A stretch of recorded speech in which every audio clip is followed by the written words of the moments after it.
পৃথিবীর যত হাইওয়ান আছে, প্রাণী আছে, সকল প্রাণী জীব তাদের জীবনটা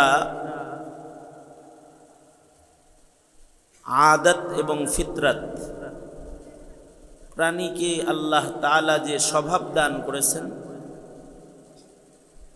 সেই স্বভাব এর উপরেই তার মৃত্যু পর্যন্ত চলে, ফিতরতের উপরে চলে।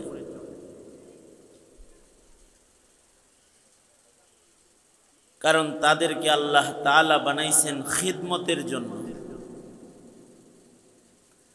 যাকে দিয়ে যে খিদমত হবে ওই খিদমতটা আল্লাহ তাআলা নেন।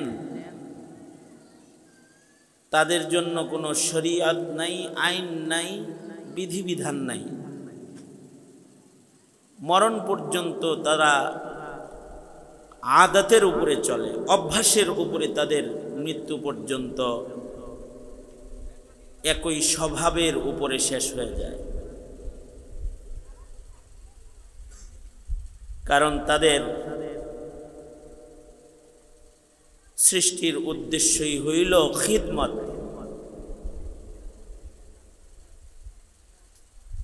চাঁদ খিদমত করে, সূর্য খিদমত করে,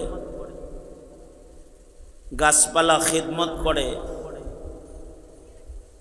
গাভী, ছাগল, মোরগ, মুরগি ওরা খিদমত করে। ইবাদত না, ওদের কাজ খিদমত। ডেইলি একটা করে ডিম দিবে, ওর ডিমটা মানুষ খাবে। বছরে একটা করে বাচ্চা দিবে, প্রতিদিন দুধ দিবে, তার দ্বারা বনি আদমের খিদমত হবে। কারোর খিদমতটা পরোক্ষ, কারোর খিদমতটা প্রত্যক্ষ। কারোর খিদমতটা আমরা দেখি, বুঝি, কারোর খিদমতটা একটু অনেক দূর ঘুরে আছে, আমরা চোখে দেখি না, কিন্তু ওদেরকেও কোনো না কোনো খিদমতের জন্য বানানো হয়েছে। এমনিতে সাপ তো সবল মারে, কিন্তু সাপের ভেতরেও আল্লাহ তাআলা কোনো খিদমত রাখছেন যার দ্বারা মানুষের উপকার হয়। মা খালাকতা হাযা বাতিলা, আল্লাহ তাআলা পৃথিবীর কোনো কিছুকেই অযথা বানান নাই। উদ্দেশ্য আছে, উদ্দেশ্য একটাই, সব সৃষ্টির উদ্দেশ্য খিদমত। কার খেদমত করবে? ইনসানের খেদমত। আর দুনিয়া খুলিকাত লাকুম, পৃথিবীর সব কিছু মানুষের খেদমতে ব্যস্ত, মানুষের জন্য তৈরি। মগার মানুষকে আল্লাহ তাআলা খেদমতের জন্য বানান নাই, মানুষকে বানাইছেন মানুষ ইবাদত করবে। কি করবে? ইবাদত করবে। আল্লাহ বলেন, ওয়ামা খালাকতুল জিন্না ওয়াল ইনসা ইল্লা লিয়াবুদুন।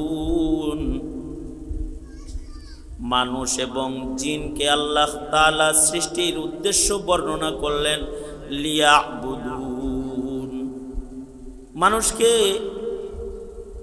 খেদমতের জন্য নয়, মানুষকে আল্লাহ তাআলা বানাইছেন ইবাদতের জন্যে।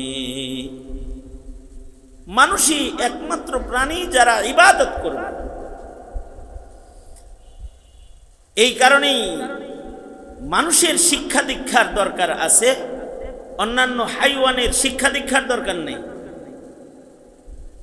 বিড়ালের ইবাদত নাই, কারণ ওর খেদমত আছে। মনিবের ঘরের ইঁদুর তাড়াবে, ওর শিক্ষার দরকার নেই। ওকে আল্লাহ তাআলা একটা ফিতরাত, আদত যেটা দিছেন, সৃষ্টি করার সময় এটা দিয়ে দিছেন। নতুন কইরা শিক্ষিত হওয়ার জরুরত ওর নাই, কারণ ওকে সৃষ্টি করা হয়েছে খেদমতের জন্য। এ কারণেই ওদের কোনো শিক্ষা দীক্ষা নাই, ওদের জন্য মাদ্রাসা দরকার নেই, স্কুল কলেজ দরকার নেই।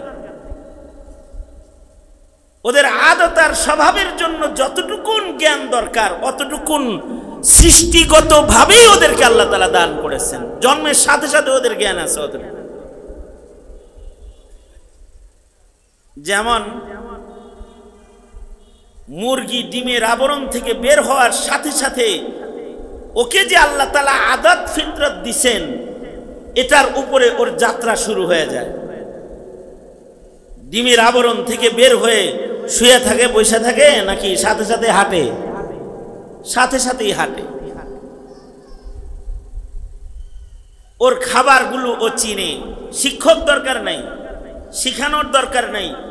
পাথরের কণার ভেতরে যদি চালের গুঁড়া ছিটায় দেয়, একটা মুরগির বাচ্চাও পাথরের কণা খাবে না, কুড়ায়া কুড়ায়া ওর যে খাবারটা, চালের দানাটাই ও কুড়ায়া কুড়ায়া খায়।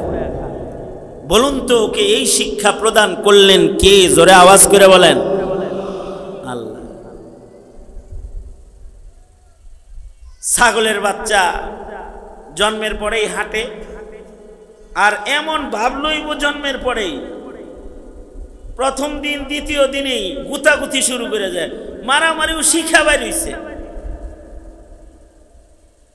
মাথা উঁচা করে গুতা মারা কাউকে শিখাইতে হয় নাই, এই আদত দিয়েই আল্লাহ ওকে তৈরি করেছেন।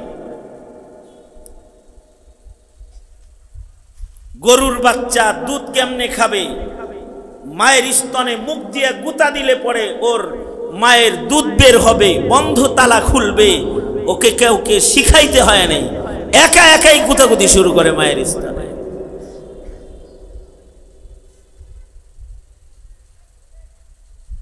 মাছ জন্মের পরেই সাঁতার কাটে। মা যেমন করে সাঁতার কাটে ওইভাবেই সাঁতার কাটে, কারণ সৃষ্টিগত ফিতরত আর আদত ওকে দিয়ে দেওয়া আছে। বাইরে ওইভাবে সাঁতার শুরু করে আর ডুবানো শুরু করে। শৈলের পোনা দেখবেন, শৈল যেমনে যায়, কেবল ভূমিষ্ঠ হওয়া বাচ্চাগুলা মায়ের সাথে ওইভাবেই যায়।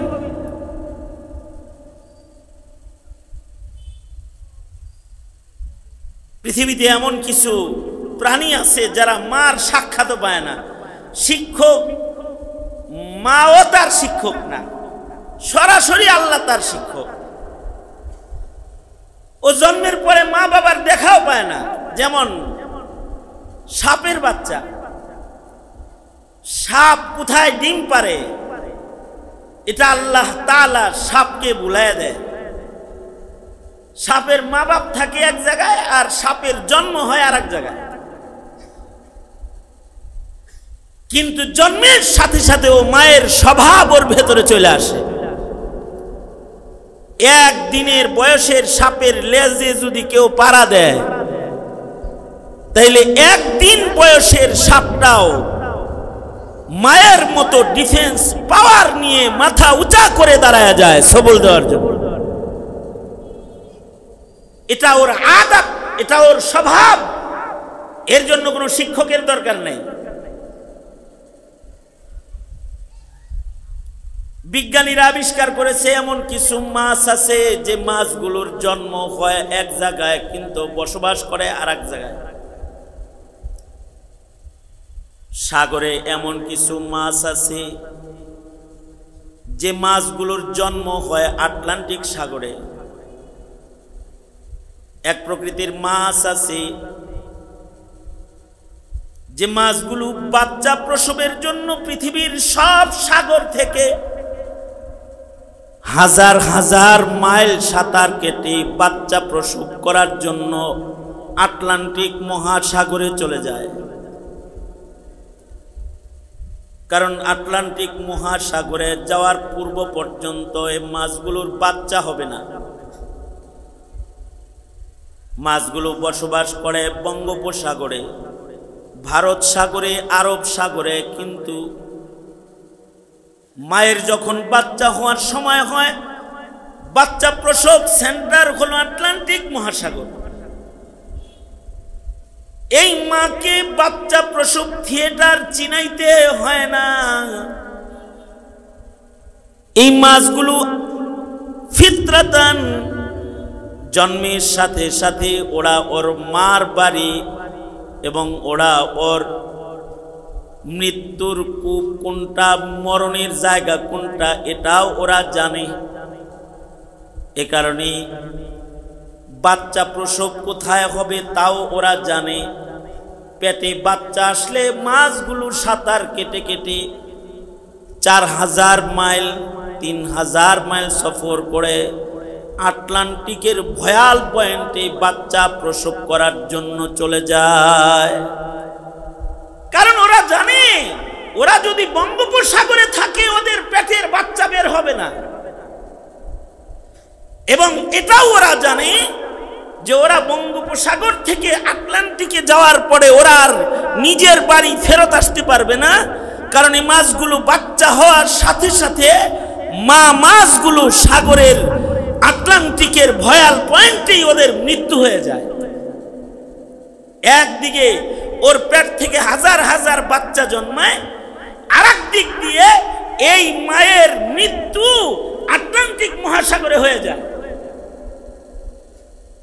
আশ্চর্য এই মাছের বাচ্চাগুলা, ওরাও জানে আমরা জন্মাইছি আটলান্টিকে, কিন্তু এই আটলান্টিক আমাদের জন্য বসবাসের জায়গা না। আমাদের মায়ের বাড়ি যেখানে, সেখানে গেলে আমরা কিছুদিন বাঁচবো, সেখানে আমার বিয়ে শাদী হইব, পেটে বাচ্চা হইব। আটলান্টিকে আমার মরণ আছে কিন্তু বিয়া নাই। এই ছোট মাছগুলো আটলান্টিক মহাসাগর থেকে বাঁচার জন্য, দুনিয়ার জিন্দেগি যাপন করার জন্য ওরা আটলান্টিক থেকে সাঁতার কেটে যার যার মায়ের বাড়ি আসে। যার মা ভারত সাগর থেকে গেছে তার বাচ্চাগুলো মায়ের সাঁতার কাটার ম্যাপ ধরে ধরে মায়ের বাড়ি ভারত সাগরে আসে। যার মা বঙ্গোপসাগর থেকে আটলান্টিকে গেছে সে বঙ্গোপসাগরে মায়ের বাড়ি আপন নিরে চলে আসে। এটার জন্য কোনো গুগল ম্যাপও লাগে না, শিক্ষকও লাগে না। এই আদত, এই শিক্ষা, এই ফিতরত ওদেরকে সৃষ্টিগতভাবেই একজন দান করেছেন। তিনি কে? জোরে আওয়াজ করে বলেন। ওর কোনো তালিমের দরকার নাই। হাঁসের বাচ্চাগুলো মুরগির পেটের নিচে জন্মায়। মুরগি হাঁসের বাচ্চাকে নিজের বাচ্চা মনে করে অনেক কিছু শিখাইতে চায়, আর সিল আসলে পরে পালন লাগবো এগুলো শিখায়। কিন্তু হাঁসের বাচ্চাগুলো মুরগির সাথে চলে না।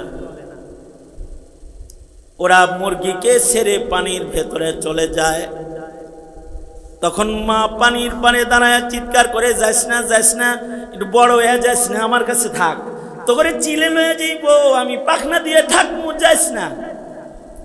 হাঁসের বাচ্চা তখন পানিতে নেমে মাকে বলতে থাকে, মা তোমার ডানার পাহাড় আমার লাগবে না, কারণ তোমার সাথে যেগুলো আছে ওইগুলা তোমার আসল পোলার, আমি তোমার রেজাই পোলা। রেজাই আমার জন্ম তোমার পেটের তাপে হইলেও আমি তোমার বাচ্চা না, আমি হাঁসের বাচ্চা। আমাকে চিলের আক্রমণ থেকে বাঁচার জন্য তোমার ডানার নিচে যাইতে হবে না।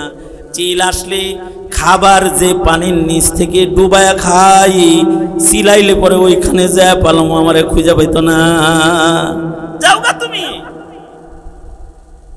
এই বাচ্চাগুলো ওদের আদত ফিতরাতের উপরেই পানির উপরে ভাসতে থাকে, আর পানির নিচের খাবার কুড়ায় কুড়ায় ওরা খায় কোনো শিক্ষা ছাড়া।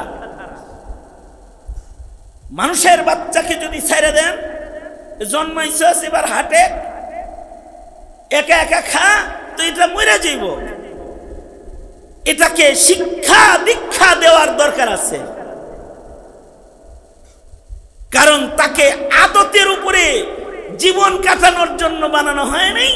সে মৃত্যু পর্যন্ত একটা কাজ করবে, সেটা তার কাজ হইল ইবাদত। তার কাজ কি? জোরে আওয়াজ করে বলেন, আরো জোরে করে বলেন, তার কাজটা কি?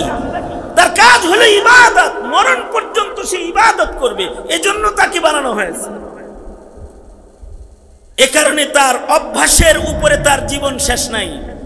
তার শিক্ষার দরকার। জন্মের পর থেকেই তার শিক্ষা জীবন শুরু হয়ে যায়। মা বাবা তাকে শিখাইতে থাকে। কুকুরের বাচ্চা এটারে যদি কলেজেও ভর্তি করে দেন, তাও পেশাব এক পৌঁছা করেই করবো। ওটা ওর আদত, এই আদতের উপরে ওর মৃত্যু হইব।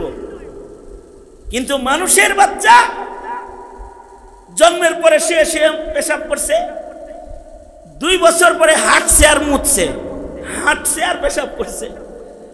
কয়েক বছর পরে মায়ের কাছে শিশু আসছে, এটা বলা শিখছে, এবার মা যেখানে বসায় দিছে সেখানে পেশাব করছে।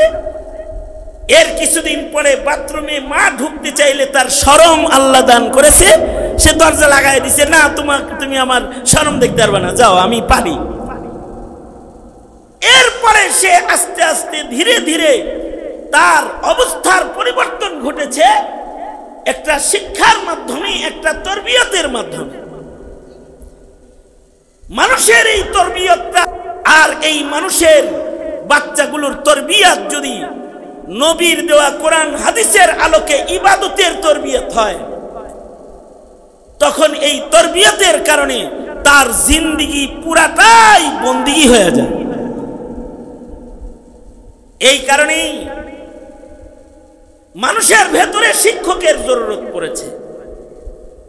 এ কারণেই আল্লাহ তাআলা বাবা আদম থেকে আমাদের নবী পর্যন্ত সকল পয়গম্বরকে শিক্ষক করে পাঠাইছেন। পয়গম্বররা আল্লাহ পাকের ইলমের নূরের আলোয় মানুষকে শিক্ষা প্রদান করেছে। আমাদের নবী আলাইহিস সালাতু ওয়াস সালাম শেষ নবী ও শেষ শিক্ষক। এবার আমাদের সন্তানদেরকে শিক্ষা দীক্ষা দেওয়ার জিম্মাদারি আল্লাহ তাআলা আমাদের উম্মতের উলামা হযরত তাদেরকে দান করেছেন। তারা নায়েবে নবী, তারা জাতিকে ইবাদত শিখাবে, পন্নী জাতির ইবাদত শিখাইতে পারবে না, ইবাদত শিখাইতে পারবে না, কিন্তু আলেম মানুষকে ইবাদত শিক্ষা দিবে। কারণ উলামায়ে কেরাম হলো শিক্ষক। মানুষের ভেতরে যেই মানুষগুলা শিক্ষক এবং শিক্ষার মূল্যায়নকারী, তারা হলো আহলুস সুন্নাতি ওয়াল জামাআহ। তারা মৃত্যুর পরে আল্লাহর জান্নাতে চলে যাবে ইবাদত করতে করতে। আর যারা এই শিক্ষক মানে না, হাইওয়ানের মতো আদত অভ্যাসের উপরে জীবন কাটায়, উলাইকা কাল আনআমি বাল হুম আদাল, আল্লাহ তাআলা তাদেরকে পশুর চেয়ে নিকৃষ্ট বলেছেন। মৃত্যুর পরে তারা আল্লাহর জান্নাত পাবে না। এ কারণে কোনো মানুষই তার নিজের ইচ্ছায় ইচ্ছা মতো স্বাধীন, আমি আমারটা খাই, আমি আমারটা পড়ি, আমার দেহ আমার ইচ্ছা, যেমনে খুশি সেমনে রাখবো, আমি আমার হায়াত যেমনে খুশি এমনে কাটাবো, এই স্লোগান স্বাধীনতাবাদী নারীরা দিয়ে তারা উলঙ্গপনাকে আপন করতে চায়। কিন্তু আল্লাহ বলেন যে তুমি স্বাধীন নও, তুমি পরাধীন, তুমি আমার অধীন, তোমাকে ইবাদত করার জন্য বানানো হয়েছে। আমি যেটা পছন্দ করি তুমি সেটা করবা, আমি যেটা পছন্দ করি না সেটা তুমি করতে পারবে না। এই মাসআলাটা যারা বুঝবে এবং আল্লাহর গোলামির উপরেই হায়াতকে সজ্জিত করবে, তারা মৃত্যুর সাথে সাথে মরণ দরজা দিয়া আল্লাহর জান্নাতে তারা প্রবেশ করবে। আর এইটা যারা বুঝবে না, তাদের ঈমানের হায়াত হবে না, আল্লাহর পছন্দের হায়াত তাদের হবে না। মৃত্যু দরজা তাদের জন্য দোজখের দরজা হয়ে যাবে।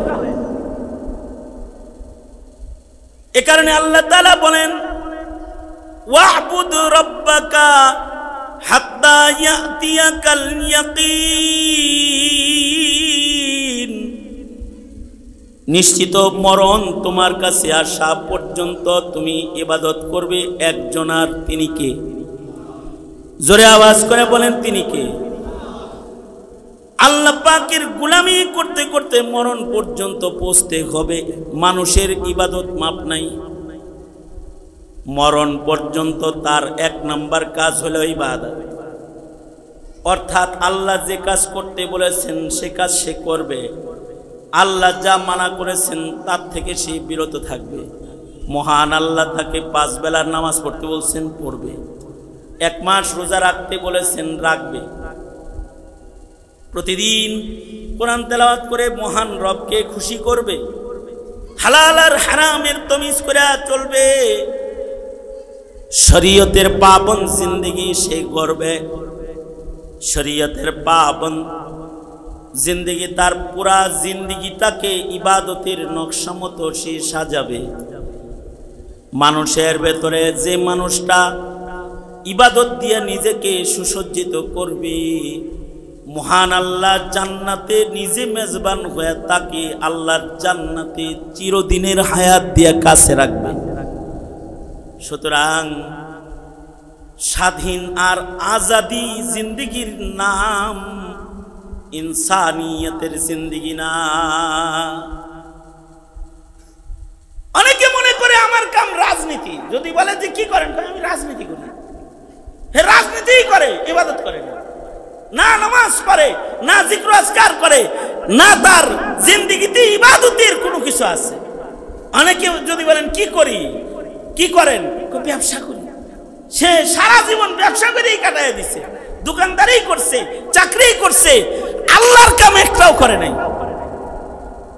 যেই মানুষটা আল্লাহর হুকুমে ইবাদত একটাও করে নাই, বলুন তো সে কি জিতছে না ঠকছে? সৃষ্টির উদ্দেশ্যকে সে নস্যাৎ করছে, নষ্ট করছে।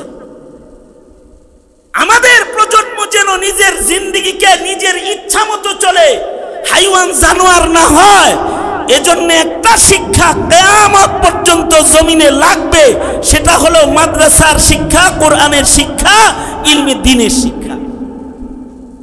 সেই ইলমে দ্বীনের শিক্ষাটা নিজের সন্তানকে দেওয়া প্রতিটি মুসলমানের উপরে ফরজ।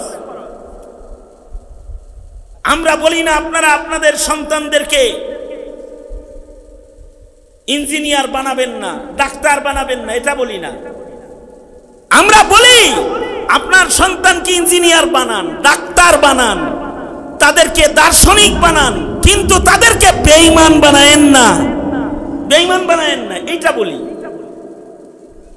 যদি আপনার সন্তানকে ন্যূনতম কিছু ধর্মীয় শিক্ষা আপনি না দেন, তাহলে সে এমন ভ্রান্ত পথের পথিক হয়ে যাবে যে তার ইবাদতের জিন্দেগি নষ্ট হয়ে পাপের জিন্দেগি সে আপনায় নিবে, তাইলে তো তার জিন্দেগি বাদ হয়ে গেল।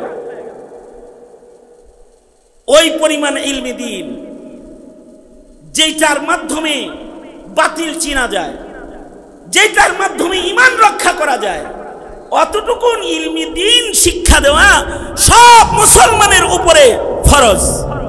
তার সন্তানদেরকে শিখাবে। এই মাদ্রাসা, যে মাদ্রাসার আয়োজনে মাহফিল, তারা ঘোষণা দিল আমরা কোনো দান টান নেই না। ওই যে তারা জাতির চাহিদা পূরণ করে, কেউ যদি তার ছেলেকে ডাক্তার ইঞ্জিনিয়ারও বানাইতে চায়, তো তারা জেনারেল শিক্ষাকে শিক্ষার সাথে মিশায় রেখেছে, যে তার সন্তানটা একদিক দিয়ে ডাক্তার হয়ে যাবে, আর একদিক দিয়ে হাফিজুল কোরআন হয়ে যাবে। বিশেষ আয়োজনে তারা এই ব্যবস্থাপনা রেখেছে। এইটা একটা মহল্লা এলাকার জন্য অনেক জরুরি। আমরা এখন যেখানে যাই সেখানেই বলি, আগে বলতাম যে মাদ্রাসা করো, এখন বলি মাদ্রাসাও করো, স্কুলও করো। কারণ এখনকার মাদ্রাসাগুলো শুধুই মাত্র দিন শিখানোর কেন্দ্র, আর স্কুলগুলো, কলেজগুলো নাস্তিকতা শিখানোর কেন্দ্রে পরিণত হয়েছে। যে তারা 11 বছর লেখাপড়া করার পরে নবী চিনে না, ইসলাম চিনে না, আখিরাত চিনে না, ইবাদত চিনে না। আমি এজন্যে এই মাদ্রাসার সার্বিক অবস্থা দেখে আমি আনন্দিত। আমি মাদারিসে কওমিয়ার বুনিয়াদের যেমন পাহারাদার, অথবা মাদারিসে কওমিয়ার কেন্দ্র প্রতিটি গ্রামে গ্রামে হোক, এটা যেমন চাই। স্কুল, কলেজ, ইউনিভার্সিটিগুলো এর দখলে নিয়ে আমাদের সন্তানকে সত্য থেকে দূরে সরানোর যে চক্রান্তের জাল ফেলে রেখেছে, তাদের মোকাবেলায় আমি এখন এটাও চাই যে আমাদের নিয়ন্ত্রণের স্কুলও দরকার, কলেজও দরকার, ইউনিভার্সিটিও দরকার, যেখান থেকে জাতিকে ডক্টরেট ডিগ্রির পাশাপাশি হিজবুত তাওহীদ চিনার যোগ্যতাও তাকে দিয়ে দেওয়া হবে, তাকে কাদিয়ানি চিনার যোগ্যতা দিয়ে দেওয়া হবে, তাকে বিদআত চিনার যোগ্যতা তার ভেতরে স্থাপন করে দেওয়া হবে। সুতরাং শিক্ষার কিন্তু বিকল্প নাই। তবে সব শিক্ষা মানুষকে মানুষ বানায় না, সুশিক্ষাই মানুষকে মানুষ বানায়। যেই শিক্ষা ইলমি দ্বীন, এই শিক্ষা মানুষকে মানুষ বানায়। আর শুধুই মাত্র জাগতিক শিক্ষা মানুষকে পশুত্বের দিকে আগায় দেয়, ইবাদতের দিকে অগ্রসর করতে সাহায্য করে। এ কারণে আপনারা আপনাদের প্রজন্মের প্রতিটা সন্তানকে ইলমি দ্বীন শিখাবেন।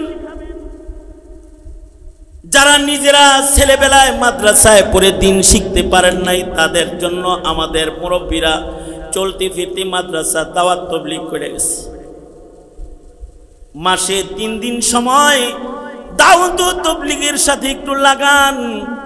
কাকে ঈমান বলে, কাকে ইবাদত বলে, নামাজের ইবাদতের ফজিলত কি, রোজার ফজিলত কি, হজের ফজিলত কি, সুন্নতের ফজিলত কি, আপনার জিন্দেগিতে যতটুকুন ইলম দরকার অতটুকুন দাওয়াত তাবলীগের 6 উসুলের ভিতরে আছে।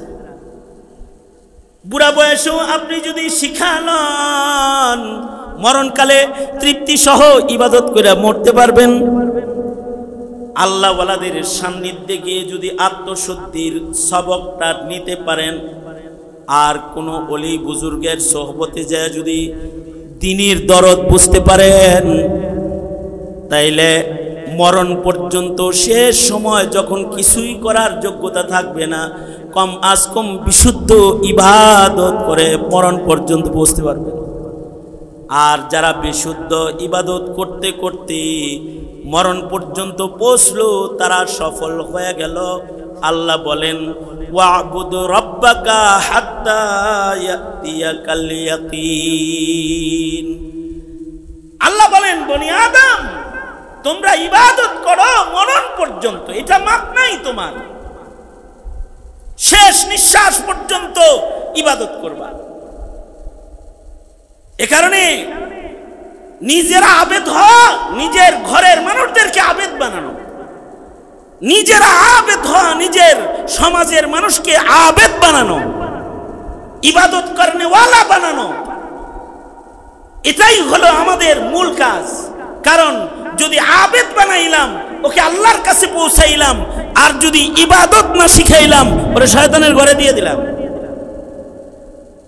সুতরাং মাদ্রাসাগুলোর সাথে থাকবো, উলামায়ে দ্বীনদের দিক নির্দেশনাকে ফলো করব এবং জিন্দেগি ইবাদত বানাইবার চেষ্টা করব ইনশাআল্লাহ। বলেন,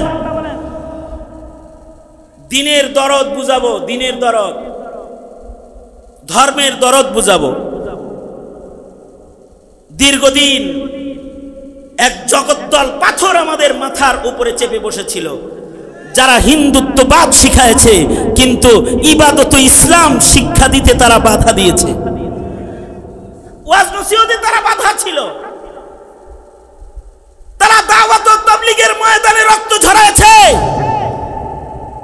তাদের কারণে হক্কানি উলামায়ে কেরামকে জেল খাটতে হয়েছে।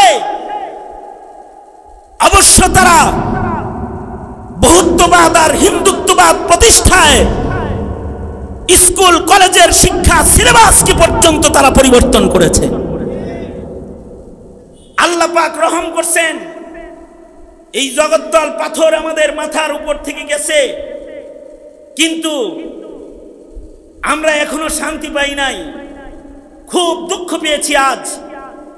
আওয়ামী লীগের আমলে ওয়াজে বাধা দিয়েছে, কিন্তু রক্তের বিনিময়ে এই দেশ স্বাধীন করলাম আমরা। আর এখনো একটি চক্র প্রশাসনকে ব্যবহার করে আমাদের মাহফিল বাধাগ্রস্ত করতে চায়। ওরা কার কথায় চলতে চায়? ওরা কি দিল্লির কথায় চলতে চায় নাকি? এটা প্রশ্ন আমার। সুতরাং আমরা তো আমাদের সন্তানকে ঈমান ইবাদত শিখাবই। এই দেশ মুসলমানের দেশ, ইসলাম আর মুসলমানের স্বার্থের কথা উলামায়ে কেরাম বলবেই। কারণ উলামায়ে কেরাম জমিনে ভিনদেশী প্রভুদের রাজনীতি করে না, উলামায়ে কেরাম আল্লাহর জমিনে আল্লাহর খেলাফত প্রতিষ্ঠার আন্দোলন করে জীবন শেষ করে। মুহতারাম হাজিরিন, একটা সময় এসেছে এখন আবার পরিবর্তনের, শিক্ষা সিলেবাস পরিবর্তনের, মুসলমানের সন্তানকে ইবাদত শিখাইবার পরিবর্তনের একটি সময় এখন আবার এসেছে। অবশ্যই এই দেশে তারাই রাজনীতি করবে, তারাই এ দেশের নেতৃত্ব প্রদান করবে যারা ইসলামকে ভালোবাসবে। যাদের ইসলাম পছন্দ হয় না তাদের এদেশ ছেড়ে কখনো দিল্লি কখনো ওয়াশিংটন চলে যেতে হবে। শাহজালালের মাটিতে তাদের জায়গা হবে না, জায়গা হবে না তাদের। সুতরাং আমরা মুসলিম হিসেবে দায়িত্ব আদায়ে উলামায়ে দ্বীনদের সাথী হব ইনশাআল্লাহ। বলেন আল্লাহ আমাদের সবাইকে কবুল আর মঞ্জুর করেন এবং আমাদের প্রজন্মকে দ্বীন ও ইবাদত শিখাইবার তৌফিক দান করেন। রাত 12:30টারও বেশি হয়ে গেছে। উলামায়ে দ্বীন একের পর এক বয়ান করেছেন। আমি সংক্ষিপ্ত যে মানুষ সৃষ্টির মাকসাদ আপনাদের কাছে পেশ করলাম, এটি বুঝার এবং দ্বীনদারিকে গ্রহণ করার তৌফিক সকলকে আল্লাহ তাআলা দান করেন। আজকের মজলিসের সভাপতি মুরব্বী হযরত আমাদেরকে নিয়ে দোয়া করে দিবেন। দোয়ার মাধ্যমে এখনই মজলিস ইতি হবে। হযরত মুহতামিম সাহেব হুজুর, সভাপতি সাহেব হুজুর আমাকেই দোয়া করতে নির্দেশ করেছেন, তাই আপনাদেরকে নিয়ে হাত তুলছি। দরুদ শরীফ পড়ি সবাই। সাল্লাল্লাহু আলা সাইয়্যিদিনা ওয়া মাওলানা মুহাম্মদ ওয়া আলা আলিহি ওয়া আসহাবিহি ওয়া বারিক ওয়া সাল্লিম। আলহামদুলিল্লাহি রাব্বিল আলামিন। والصلاة والسلام على سيد الأنبياء والمرسلين محمد وعلى آله وأصحابه أجمعين। رب العالمين মধ্যরাত গড়ায় 12:30টারও বেশি বেজে গেছে। বৃষ্টি কাদা উপেক্ষা করে তোমার বান্দারা আলেমে দ্বীনদের বয়ান শুনেছে। হাফেজে কোরআন ছাত্রদেরকে পাগড়ি প্রদান করা হয়েছে। আল্লাহ মাঝরাতে দুইটা ভিক্ষুকের মতো তোমার আদালতে কিবরিয়াতে বাড়ায় ধরেছে। আমাদের জিন্দেগির সব গুনাহের জন্য তোমার কাছে মাপ চাই।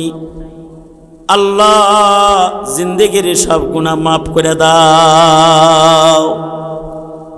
জেনে না জেনে অন্ধকারে আল্লাহ গোপনে প্রকাশ্যে যত পাপাচার করেছি ক্ষমা করে দাও।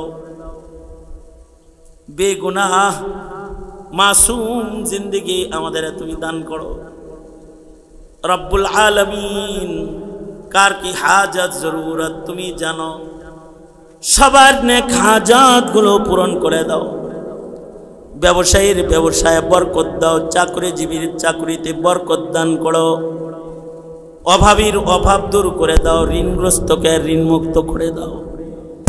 রব্বুল আলামিন আল্লাহ ইবাদতের জিন্দেগি আপনার নেওয়ার তৌফিক সকলের তুমি দান করো।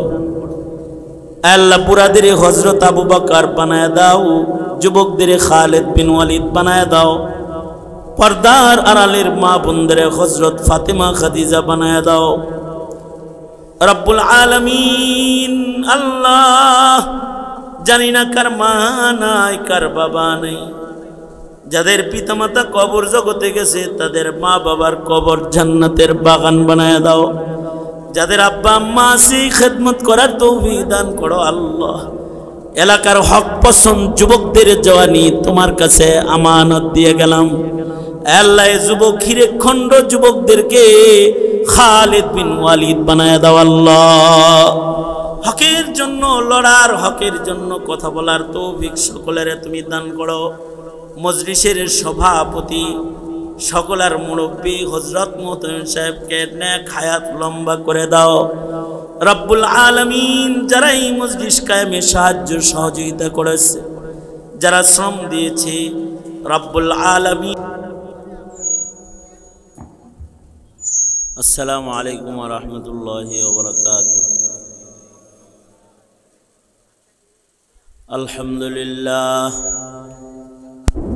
আলহামদুলিল্লাহি ওয়া কাফা ওয়া সালামুন আলা ইবাদিহিল্লাযীনা ইসতাফা। أما بعد فأعوذ بالله من الشيطان الرجيم بسم الله الرحمن الرحيم واعبد ربك حتى يأتيك اليقين وقال النبي صلى الله عليه وسلم الدنيا خلقت لكم وأنتم خلقتم للآخرة أو كما قال عليه الصلاة والسلام اللهم صل على محمد وعلى آل محمد كما صليت على إبراهيم وعلى آل إبراهيم إنك حميد مجيد اللهم بارك على محمد وعلى آل محمد كما باركت على إبراهيم وعلى آل إبراهيم إنك حميد مجيد الحمد لله नूरे मदीना आयोजित महती दस्तरबंदी महफिलेर मोहतरम सदर मोहतरम सभापति उपस्थित हजरत बुजुर्ग उलमाए किराम सम्मुखपाने समवेत दीन प्रिय इस्लाम प्रिय दीनदार ईमानदार मुमिन मुसलमान भाइरा पर्दार आड़ाल थेके आलोचनाय शामिल मा बोनेरा আল্লাহর দরবারে শুকর আল্লাহ রাব্বুল আলামিন বৃষ্টি কাদা উপেক্ষা করে আল্লাহ আল্লাহর রাসূলের মুহাব্বতে উলামায়ে দ্বীনদের সুহবতে দাওয়াত ও তাবলীগের নিসবতে একটি দ্বীনি মাহফিলে আমাদেরকে আল্লাহ তাআলা শামিল হওয়ার তৌফিক দান করেছেন এজন্য কালিমাতুশ শুকর পড়ি শুকরিয়া আদায় করি জবান ছেড়ে মুহাব্বতে ভক্তি ভরে সমস্বরে সকলে বলুন আলহামদুলিল্লাহ সকলের শ্রম কুরবানি গুলা কবুল মঞ্জুর করে নাও রব্বুল আলামিন আল্লাহ এই মুহূর্তে আমাদের সালাম প্যারা নবীর রওজায়ে আতহারে পৌঁছায়া দাও যে ছেলেগুলাকে পাগড়ি প্রদান করা হয়েছে আলেমে রব্বানি হক্কানি বানায়া দাও আল্লাহুম্মা ইন্না নাসআলুকাল জান্নাতা ওয়া রিযাকা ওয়া নাউযু বিকা মিনান নার আল্লাহুম্মা ইন্না নাসআলুকাল হুদা ওয়াত তুকা ওয়াল আফাফা ওয়াল গিনা اللهم وفقنا لما تحب وترضى من القول والعمل والفعل والنية والهدي إنك على كل شيء قدير